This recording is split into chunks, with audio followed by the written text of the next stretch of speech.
Rehabilitation ব্যক্তি churches আমি 37 বছর ধরে কাজ করে আসছি। 4টি থানায় আমি মানে কি ওখানে পরিচালনা করে আসছি। তো আমাদের উপজাতিরা মনে করে যে ইসলাম ধর্ম বাঙালিদের ধর্ম। ইসলাম ধর্ম হলো মানব ধর্ম বা মা হওয়া থেকে তো আমরা সবাই তো বৃদ্ধি পাচ্ছে, সবাই মানুষ। কিন্তু যে নকল বিষয়টা উপরে কভারটা চকচক থাকবে, ভিতরে দেখলে তো নকল হয়ে যায়। ঠিক তো বাদম থেকে নহম আলাইসালাম, ইব্রাহিম আলাইসালাম, মোসা আলাইসালাম, 350 বছর পরে ঈসা নবী যাওয়ার পরে 500 বছর পরে সাল্লাল্লাহু আলাইহি ওয়াসাল্লাম দুনিয়াতে আসছে, সেই নবী সে উম্মতে। তাহলে এই জিনিসটা আমরা বলি পথের ঘাটে সম্প্রীতি জাতি, বাঙালি পাহাড়ি ভাই ভাই ভাই ভাই হলে তো এই প্রতারণাতে আসতো না। ভাই না হওয়ার কারণে তো বিরোধ হচ্ছে। আমি মনে করছিলাম যা হোক না কেন আমি মরে যেতে রাজি। তো এই পৃথিবী অতিথি হিসাবে আমরা আছি, একদিন মরে যাব। সেই কালে কেউ আমার পিছনে বা কেউ উকিলও থাকবে না, আমার মধ্যে কোনো কেউ আপত্তি করার মতো লোক থাকবে না।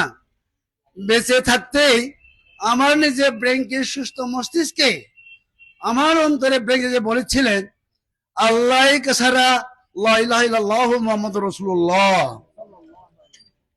তো এই সারার পৃথিবীর দুনিয়ার সাগরের ভিতরের মেঘের উপরের আকাশের নিচের পৃথিবীর বুকে যতই মানব জাতি খুঁজে বাইর করো, তারপরে আল্লাহর মতো সমান বা ইবাদত করার মতো কি আল্লাহ নাই।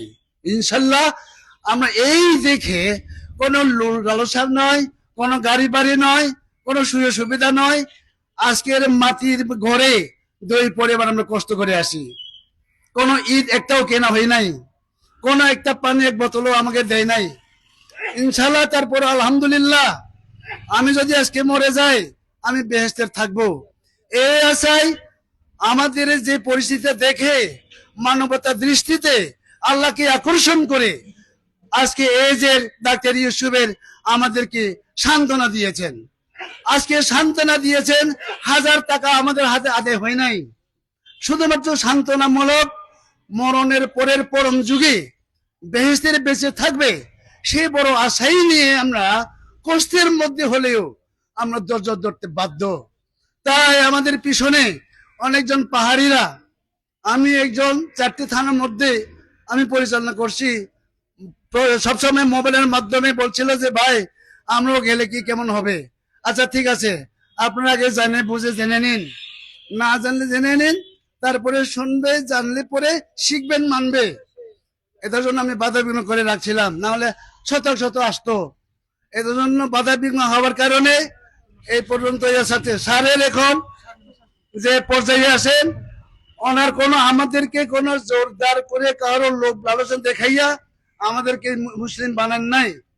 আমরা স্বেচ্ছাই, এই যে সমস্ত লোকে আপনারা জানতে পারবেন, এত সময় আমাদের ছিল না, স্বেচ্ছায় আমরা গিয়েছি, স্বেচ্ছায় অনেকে বাইরে হয়ে গেছে, এদের কোনো আপত্তি নাই। দিনটা 24 ঘন্টা ডাক্তার ইউসুফের দরজা ইসলাম ধর্ম গ্রহণ করার জন্য খোলা আছে। যেই যা জাতি হোক না কেন এখানে ঢুকতে পারবেন, আসতে পারবেন। এখন ডাক্তার ইউসুফের হাসপাতাল 7টি বিল্ডিং ছিল, এখানে হিন্দু মেয়েও আছে, বুদ্ধ মেয়েও আছে, খ্রিস্টানও আছে, ইসলাম মহিলারাও আছে। কোনো বাধা বিঘ্ন নাই, জাতির মধ্যে কোনো তফাৎ নাই। আজকের এই কাজটা শুরু করছেন, এই দিকে তো অলৌকিক ভাবে যারা পাহাড়ে দেখতেছেন অসুখ বিসুখ হইয়া 1.5 লাখ 1 লাখ বাইরে যে হাসপাতালের মধ্যে আছে, নিজের সমর্থন নাই, এরা ওখানে গিয়ে 1 টাকাও নেওয়া হয় নাই, ফ্রি চিকিৎসা করে এখানে রিলিফ করে দিয়েছেন। কিন্তু ইসলাম টানার জন্য নয়, মানবতার দৃষ্টিকে সুস্থ করার জন্য, আল্লাহর দৃষ্টিতে দেখে সে তাকে সুস্থ করেছেন। এজন্য স্যারের যে বিষয়টা, যতগুলো আমাদেরকে নিয়ে আসছেন এ পর্যায়ে আমরা